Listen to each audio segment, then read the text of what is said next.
ഇന്ന് നമ്മൾ butter scotch കേക്കിൻ്റെ ഐസിങ് ആണ് കേട്ടോ ചെയ്യണത്. ഹോം മെയ്ഡ് സോസും പ്രളയനൊക്കെയാണ് നമ്മൾ യൂസ് ചെയ്തിരിക്കുന്നത്. അതുകൊണ്ട് കേക്കിന് അടിപൊളി ടേസ്റ്റ് ആയിരിക്കും എന്നാണ് ഞാൻ വിചാരിക്കുന്നത് കേട്ടോ. അപ്പോൾ നമ്മൾ ആദ്യം തന്നെ ക്രീം കോട്ടൊക്കെ ചെയ്തിട്ട് കുറച്ച് നേരം ഫ്രിഡ്ജിൽ വെച്ചിട്ടുണ്ട് കേട്ടോ. ഇനി നമ്മൾ ഈ റൗണ്ട് കേക്കിന് നമ്മൾ ബട്ടർഫ്ലൈ കേക്ക് ആക്കാൻ പോകാം കേട്ടോ. ബട്ടർ സ്കോച്ച് കേക്കിന് നമ്മൾ ബട്ടർഫ്ലൈ കേക്ക് ഉണ്ടാക്കിയാലോ.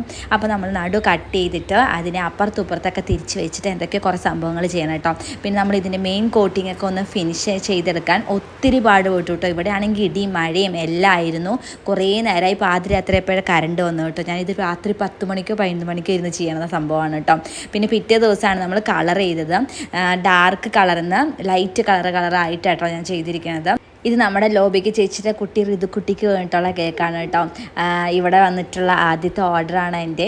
അവർ ബട്ടർഫ്ലൈ കേക്കൊന്നും ചെയ്യാൻ പറഞ്ഞില്ല കേട്ടോ. അപ്പോൾ ഞാൻ വിചാരിച്ചു ആദ്യത്തെ കേക്ക് തന്നെ കുറച്ച് നന്നാക്കി നല്ല ഡിസൈനൊക്കെ ചെയ്ത് കൊടുക്കാമെന്ന്. അങ്ങനെയാണ് നമ്മളിത് ചെയ്തത് കേട്ടോ. കുറച്ച് നല്ല കഷ്ടപ്പാടുള്ളൊരു കേക്കാണ് കേട്ടോ. ബട്ടർ സ്കോച്ച് കേക്ക് ഉണ്ടാക്കാനും പാടാണ്. ഈ ബട്ടർഫ്ലൈ കേക്കും കുറച്ച് ഷേപ്പൊക്കെ ആക്കി നല്ല ഫിനിഷിങ് ആവാനും പാടാണ് കേട്ടോ. നമ്മുടെ കഷ്ടപ്പാടിൻ്റെ ഫലം അറിയണത് എപ്പോഴാണെന്നറിയോ? അവർ കേക്ക് നന്നായിട്ടുണ്ടെന്ന് വിളിച്ച് പറയുമ്പോഴാട്ടോ.